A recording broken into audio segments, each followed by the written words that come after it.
Welcome everybody. So I am back and bringing you guys a brand new movie review. This could be for V for Vendetta. So this movie is directed by the Wachowskis and it also stars Natalie Portman as Evie, as well as Hugo Weaving playing the titular character V. This movie starts out where you see sort of Natalie Portman's character Evie. She is working as a TV station person. She is kind of working her way up through the ranks of the TV industry, and she will later unravel some stuff that's going on with the UK Parliament and the government that is pretty much going to be a catalyst for everything that's come before. During this time she's tracking down this sort of legendary figure called V. He is pretty much a terrorist, as they would call him in this universe, or an anti-hero. V is pretty much responsible for destroying several buildings that are really important to the UK government as well as the parliament in this fictional universe. Everybody assumes that V is sort of this figure that's trying to destroy society as well as human society in general. Evie kind of understands that there's some stuff going wrong with this world, that there's not everything that she is meant to believe is actually the truth, and that there's some things that the government, especially the UK government in general, is trying to hide. Her parents in the past, which you'll later learn in this film, were actual political activists, and they're working to bring about better change for society. This movie is a hero's journey because Evie starts off, she doesn't want to do any of this stuff. She doesn't want to become sort of this militarized sort of leader with the help of V that's trying to bring about a change in the world government and a change for the better. She wants to pretty much stay in her normal everyday life working for this TV agency, which the main person that's behind this TV agency, Adam Sutler, is actually Commander Sutler, and he is actually responsible for destroying several buildings in the past and pretty much being like the Nazis in World War II, but targeting non-heterosexual people. And you see that throughout this movie, that there's a disdain for homosexuals and stuff like that within this film, which is pretty disgraceful and pretty disgusting. But this is pretty much the political climate that they're living in, where they are the ones that are being targeted and being destroyed politically. If you stand up towards the government in this movie, then you are pretty much eliminated and outcasted from society. You can't buy anything, you can't do anything. So you have to be very careful, otherwise the government will come after you in this universe. This movie is one of those situations where there are times where you really want to not have politics be a huge thing within your films, and there are times like V for Vendetta where you definitely do want politics in your movies, and this is one of those movies where you definitely do want to have politics in your films. This movie is also based off a comic book character in the comic book or / graphic novel V for Vendetta, and personally speaking, I think this is one of my favorite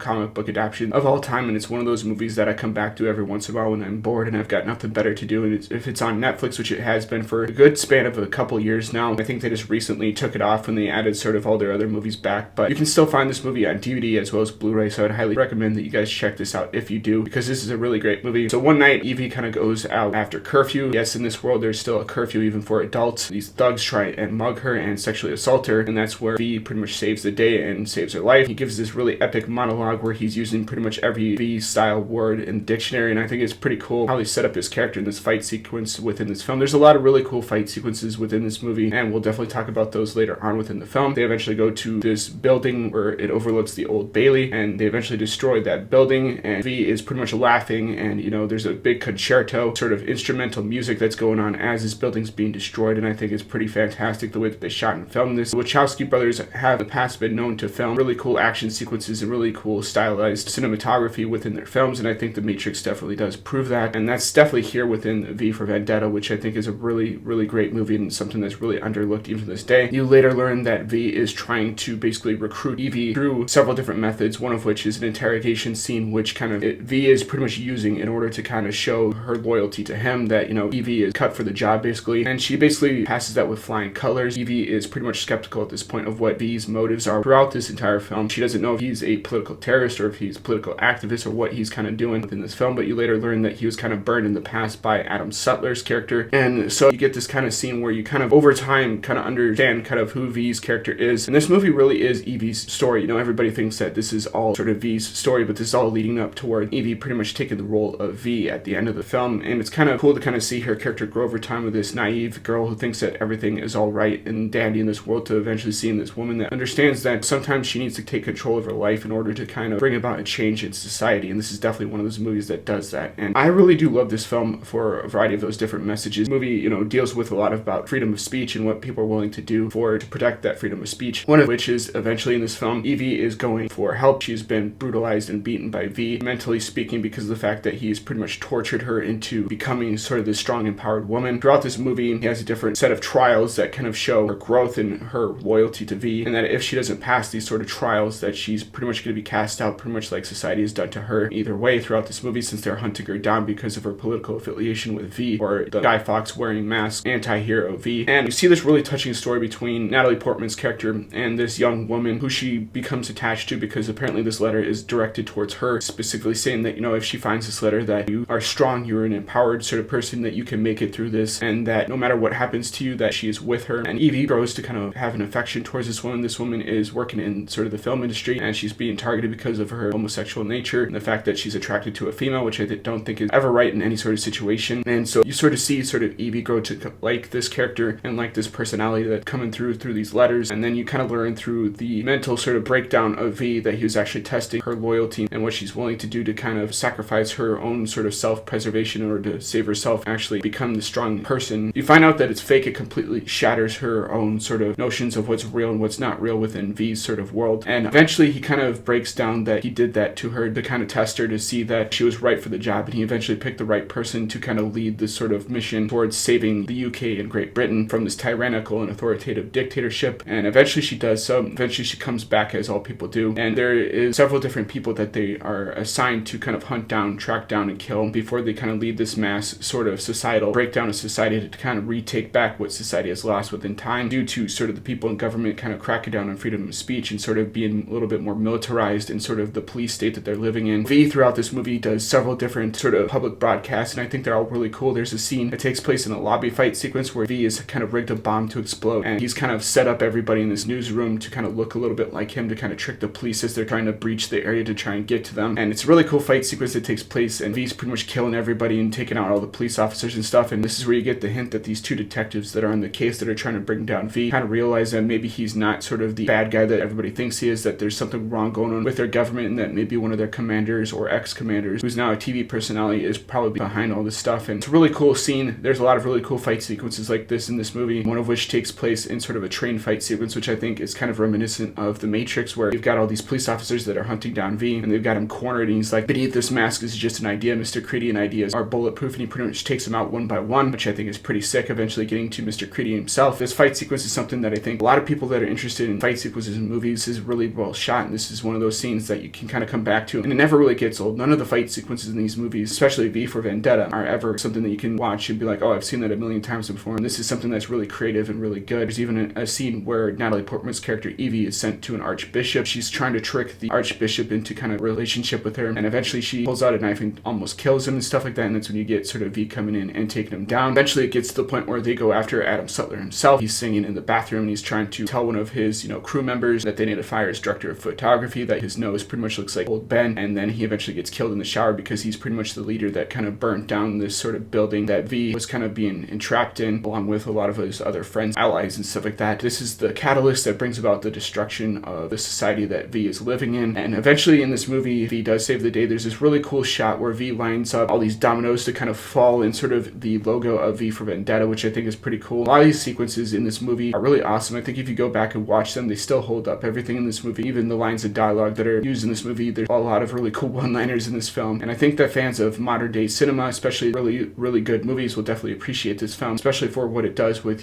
dialogue and cinematography and stuff like that, because, the Wachowskis are influenced by a lot of things, especially anime and stuff like that, so they really do know how to kind of hold sort of the camera in sort of a position that will be interesting to the eye. Their movies nowadays are kind of hit and miss, but this is definitely one of those great films that I highly recommend, and I think that this movie doesn't get the praise that it deserves just because it mixes the blend between an entertaining film with some politics and stuff like that, which a lot of people nowadays, they are fighting to kind of kick politics out, but there are times when politics are necessary, like this film, because it kind of talks about some sort of 1984 stuff. There's even a parliament government operating within this film, and you see sort of the main chancellor. He is pretty much surrounded by, video screens of all these different people in power and people in government, and it's really dark room with like, some neon lights and stuff like that that are going off, and they're pretty much in control of everything. It's pretty much like the Illuminati and kind of all that sort of conspiracy theory type stuff, which this movie has a lot of underlying levels that the Wachowskis were trying to bring to light within this film, and they definitely did a good job within this movie. So that's why I'm going to give V for Vendetta an A. I definitely think down to sort of, V's worship of Guy Fawkes and stuff like that, and the remember the 5th of November, the gunpowder treason and plot. I see no reason why the gunpowder treason shall ever be forgotten. Sort of those sort of quotes and stuff like that are going to be remembered forever, especially on November the 5th. Everybody kind of says that and stuff like that now because of this movie. Like I said before, this movie has a lot of really cool one-liners. This movie has a really terrific score, and the story itself is just really good. Everything kind of unfolds in sort of a realistic way that revolves around the hero's journey. So if you studied the hero's journey, you're definitely going to know what's going to happen towards the end of the film. But, either way, it doesn't get stale. So that's my opinion of V for Vendetta. I think that everybody should watch that movie, especially those that are interested interested in filmmaking. Messages and themes within this film are stuff that really do resonate to this day, especially what's going on with society with people wanting to control speech and how people operate. Like, you can't tell offensive jokes, otherwise you're pretty much castrated and cast out of society, which is kind of what's going on within the world of this film. And it kind of shows that with this comedy sketch scene where they're kind of making fun of Chancellor Sutler, which the government comes after, the guy that kind of created that comedy sketch, which, you know, Evie is kind of staying at his house trying to be undercover and stuff. So I think this movie is definitely really great. I think people are really going to enjoy this if they see this either on Netflix or if they go out and hunt for the Blu-ray. So I would definitely recommend you guys checking this out. That's my review of V for Vendetta. Hopefully you guys like this. I know I could go on and on and on about the story, the characters, and the plot, but I really wanted to get my thoughts out there because this is one of those films that definitely does have rewatchability factor in the fact that it is a comic book movie before comic books kind of became really popular to this day. I think it's awesome. And this movie is rated R, so if you're thinking about whether or not it's safe for children, definitely consider that factor. The movie is definitely not for kids, but, you know, I think if your kids are mature enough, they can handle it. That is my opinion of V for Vendetta. Hopefully you guys like this review, and as always guys, rate, comment, subscribe, and I'll see you guys in the next video.